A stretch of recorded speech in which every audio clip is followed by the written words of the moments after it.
अस्सलाम वालेकुम स्टूडेंट्स, उम्मीद है कि आप लोग सब खैरियत से होंगे। तो स्टूडेंट्स, आज हमारा टॉपिक है फिज़िकल केमिस्ट्री में आयनिक स्ट्रेंथ ऑफ सॉल्यूशन, ठीक है, एक्टिविटी एंड एक्टिविटी कोफिशिएंट।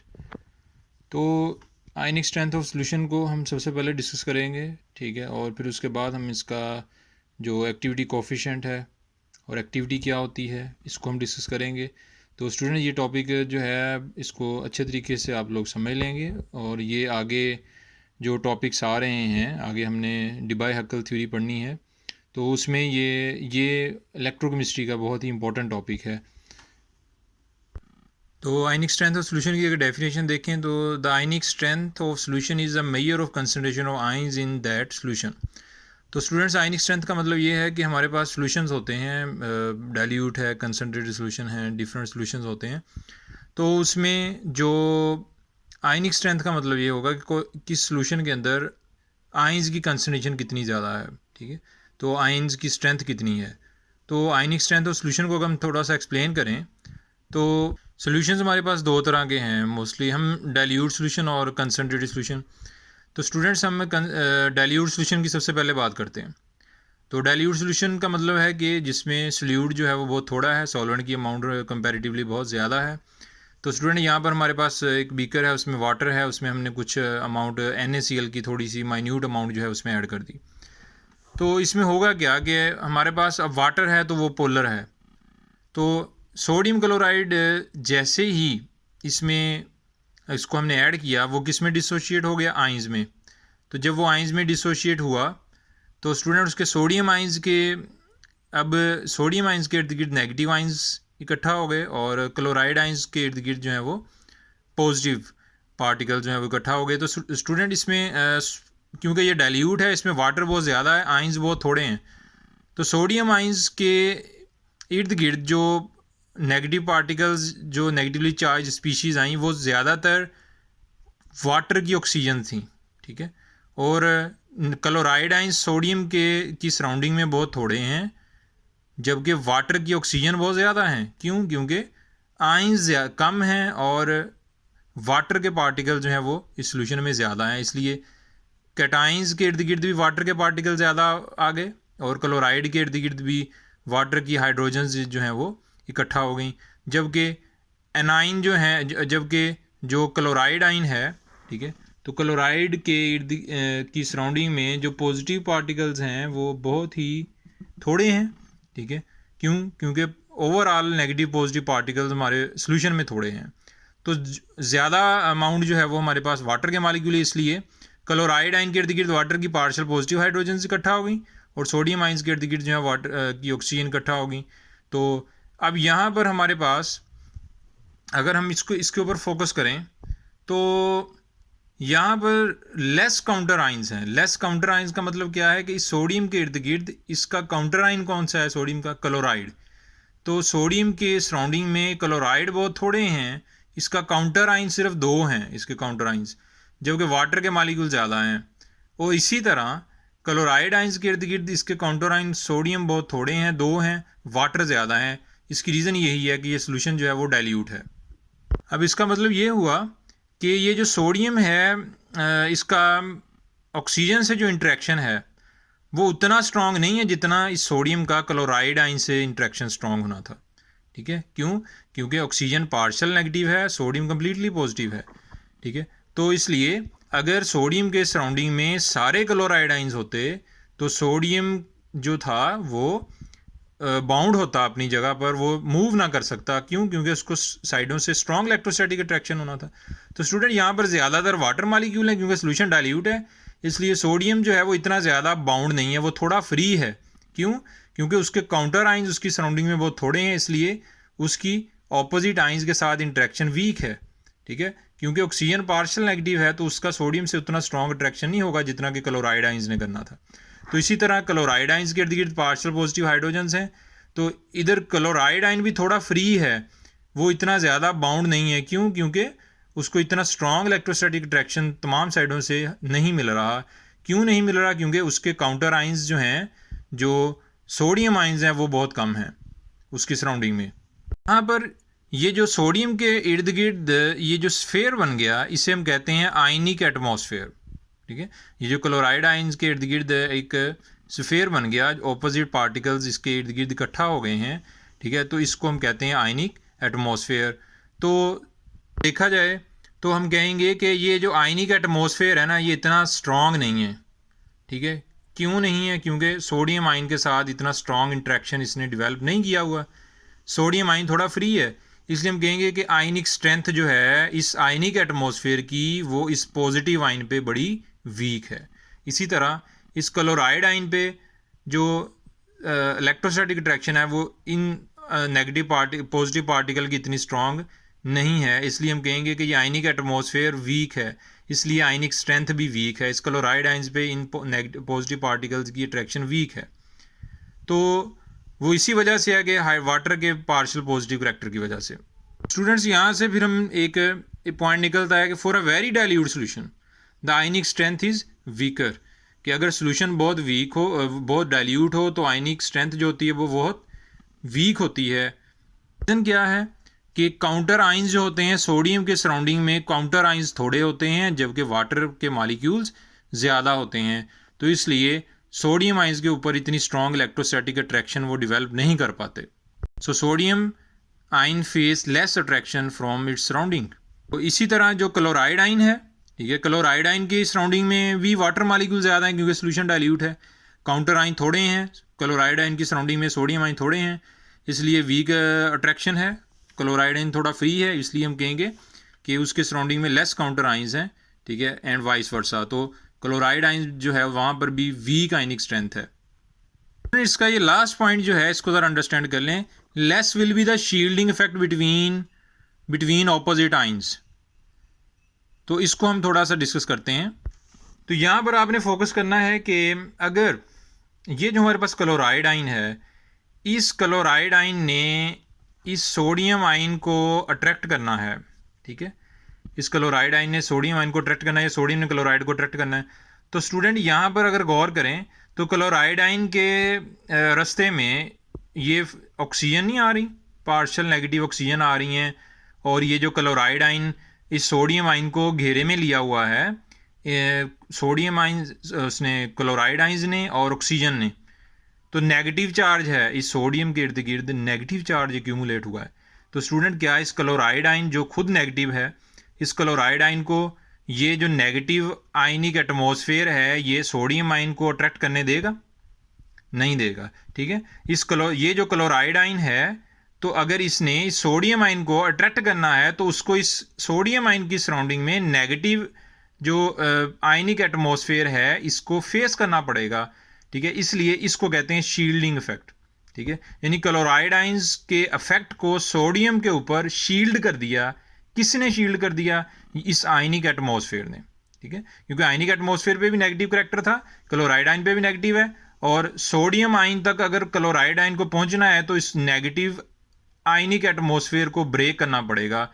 इसलिए हम कहते हैं कि सोडियम आइन को शील्ड कर लिया इस आयनिक एटमॉस्फेयर ने, किससे? क्लोराइड आइन से, और एंड वाइस वर्सा। और इसी तरह क्लोराइड आइन के इर्द गिर्द पॉजिटिव आयनिक एटमॉस्फेयर है। ठीक है, तो सोडियम आइन अगर जाएगा, अगर अट्रैक्ट करना चाहता है क्लोराइड आइन को, तो उसको इस पॉजिटिव आयनिक एटमॉस्फेयर की रिपल्शन को ऑफर करना पड़ेगा, उसको फेस करना पड़ेगा, सॉरी। तो जिसकी वजह से क्लोराइड आइन तक सोडियम जो है वो नहीं पहुंच सकेगा, इसे अट्रैक्ट नहीं कर पाएगा। तो हम कहेंगे क्लोराइड आइन को शील्ड कर लिया उसके आयनिक एटमॉस्फेयर ने। ठीक है, और इसी तरह सोडियम आइन को शील्ड कर लिया उसके आयनिक एटमॉस्फेयर ने क्लोराइड आइन से। तो इसको हम क्या कहते हैं स्टूडेंट? Shielding effect. वहाँ तो हमने बात की थी कि डाइल्यूट सोल्यूशन की।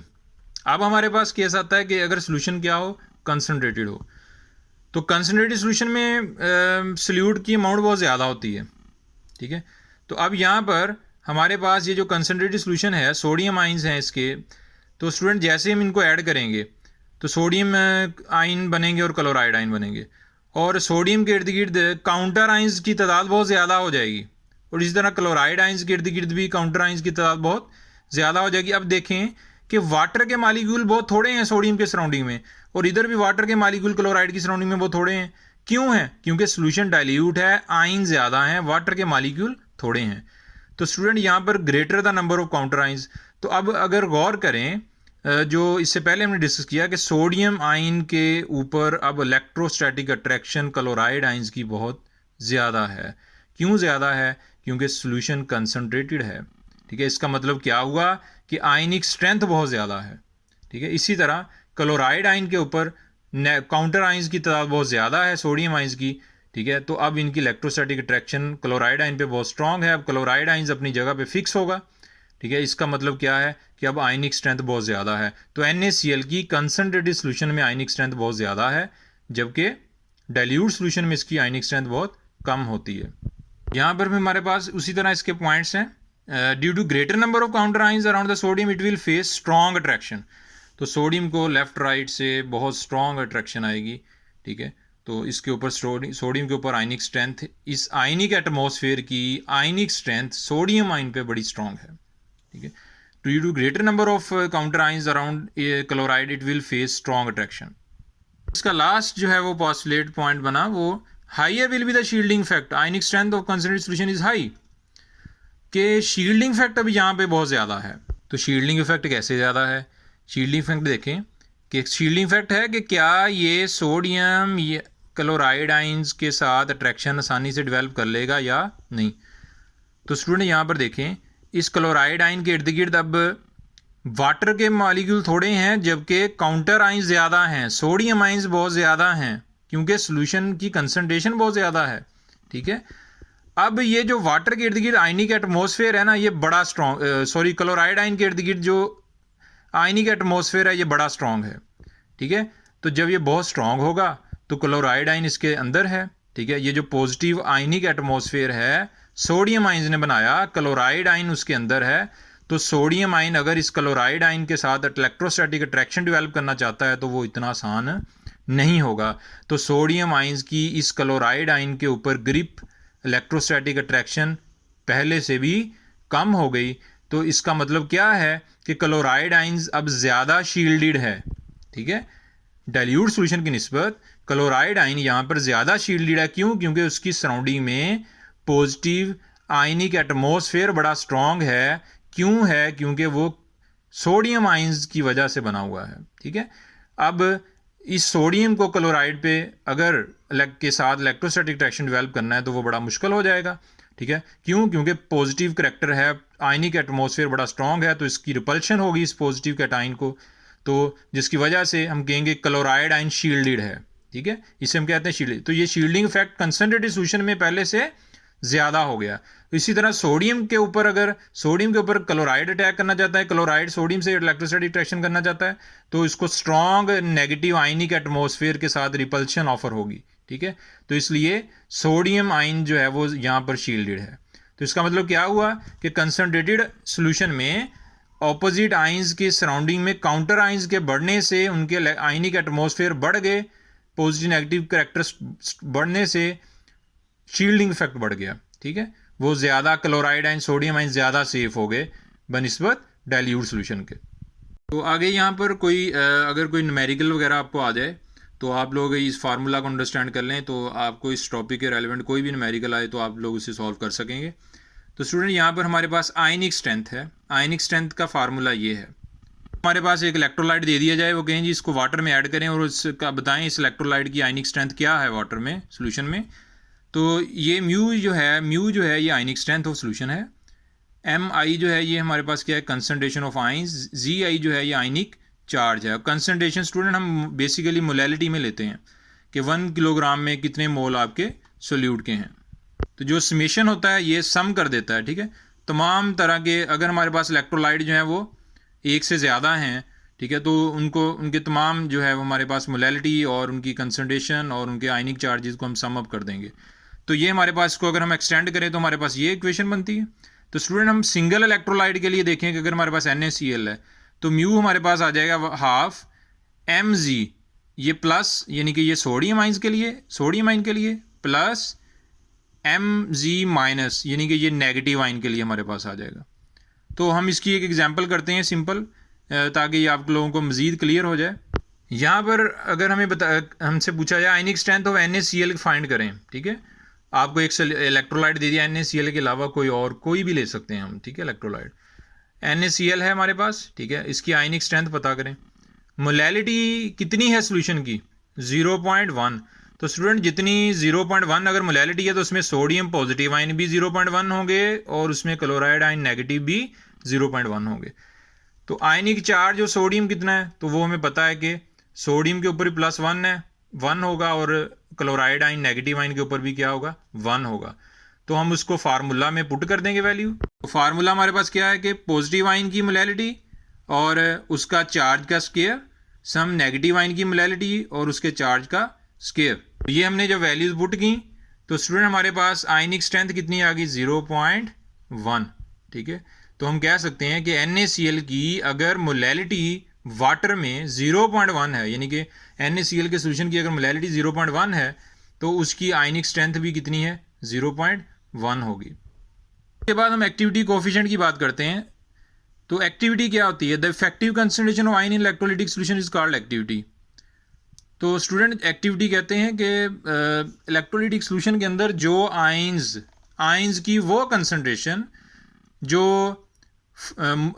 इलेक्ट्रिक करंट का बायस बनती है, ठीक है, जो इलेक्ट्रिक करंट के फ्लो का ज़रिया बनती है, उसे हम कहते हैं एक्टिविटी, ठीक है। यानी कि हमारे पास इलेक्ट्रोलाइट की कंसंट्रेशन का वो हिस्सा जो फ्री होता है, जो मूव करता है, ठीक है, जो इलेक्ट्रिक करंट का बायस बनता है, उसे हम कहते हैं एक्टिविटी। और एक्टिविटी कोफिशिएंट क्या है कि ये एक्टिविटी और एक्चुअल कंसंट्रेशन आयन की उसकी रेशो होता है, ठीक है। यानी कि एक्टिविटी ऑफ आयन और उनकी आयन की एक्चुअल कंसंट्रेशन की रेशो, उसे हम कहते हैं एक्टिविटी कोफिशिएंट। तो इसको हम एक्सप्लेन करते हैं अब। तो इसमें हम सबसे पहले डाइल्यूट सॉल्यूशन के लिए अभी हम सिर्फ एक्टिविटी की बात करने लगे हैं। हमारे पास एक डाइल्यूट सॉल्यूशन है, हमने इसको सोडियम नाइट्रेट का है। स्टूडेंट मोलैलिटी कितनी है इसकी मोलैलिटी है 1 मोल, ठीक है।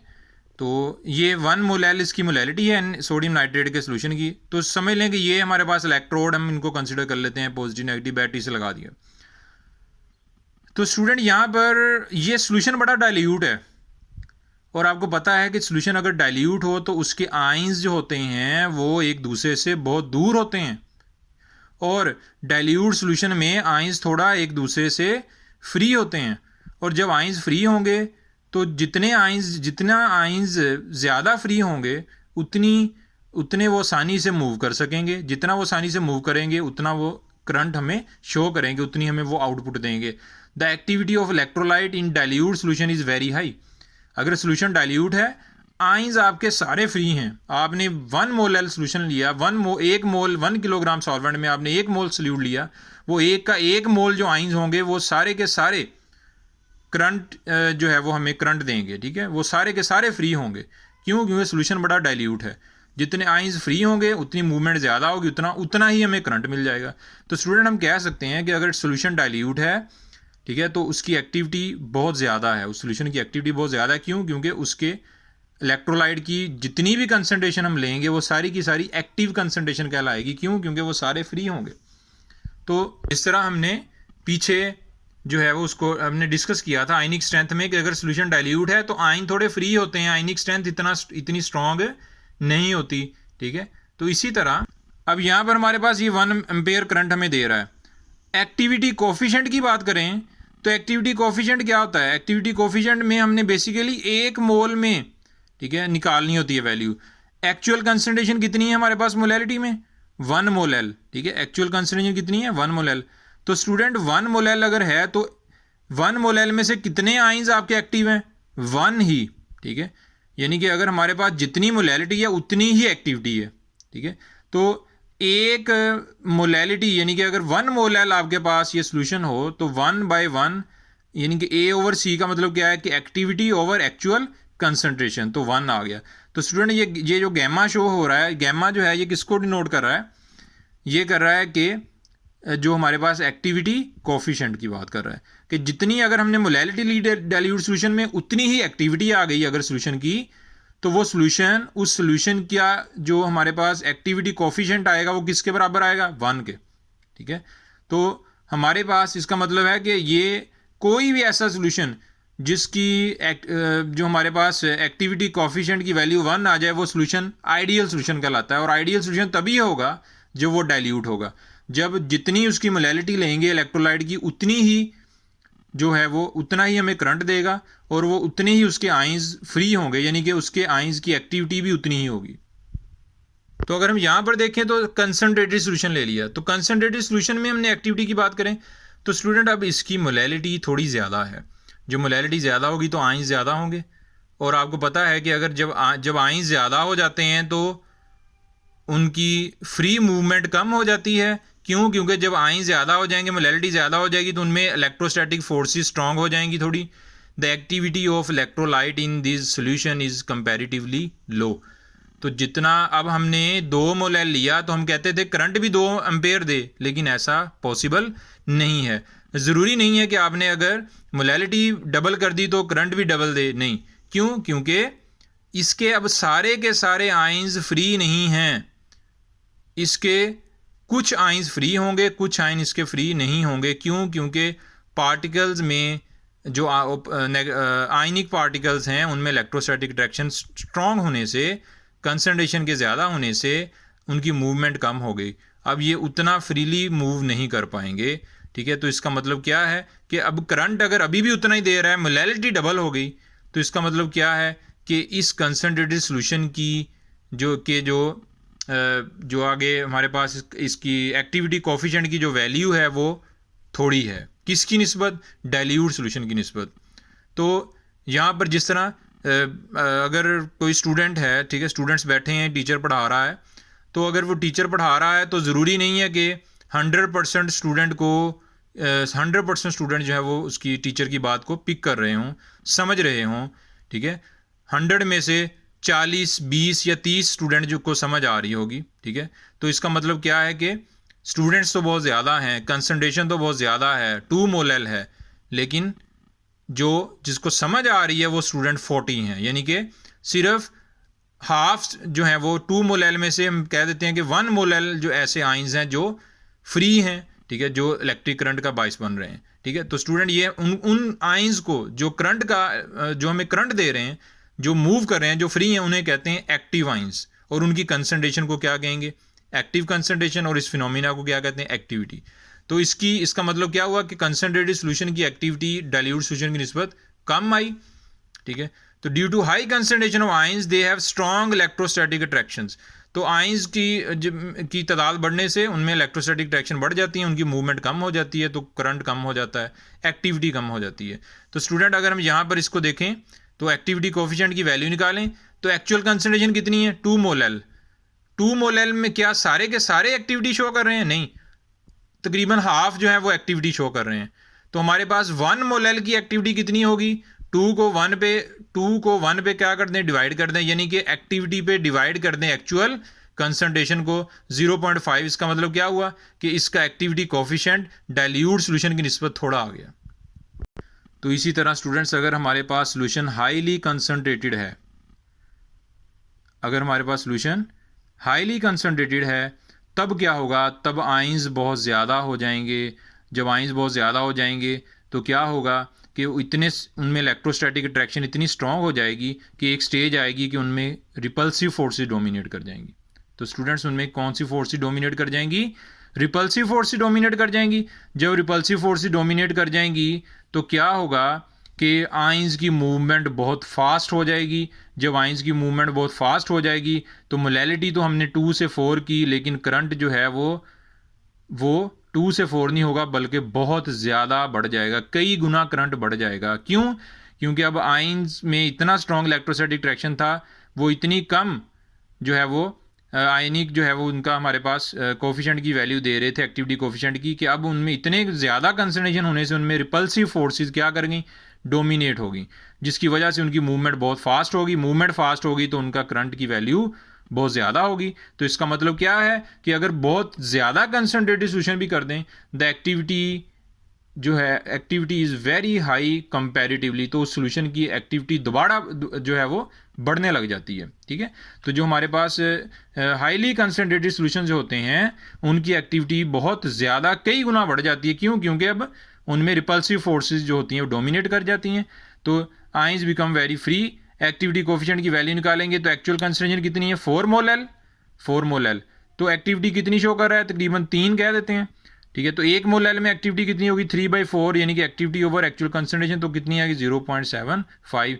तो स्टूडेंट ये हमारे पास सोल्यूशन एक्टिविटी कोफिशिएंट की वैल्यू 0.75 आ गई। तो इसका मतलब क्या है कि अगर हमारे पास डाइल्यूट सोल्यूशन की एक्टिविटी ज़्यादा होती है, कंसनट्रेटेड सोल्यूशन की एक्टिविटी कम हो जाती है, अगर हाईली कंसनट्रेटेड सोल्यूशन ले लें तो उसकी एक्टिविटी दोबारा इंक्रीज करने लग जाती है। तो स्टूडेंट्स ऐसा सोल्यूशन जिसकी जो एक्टिविटी है वो 1 से ज़्यादा आ जाए, जिसकी एक्टिविटी कोफिशिएंट की वैल्यू 1 से कम आ जाए, वो भी नॉन आइडियल सोल्यूशन है।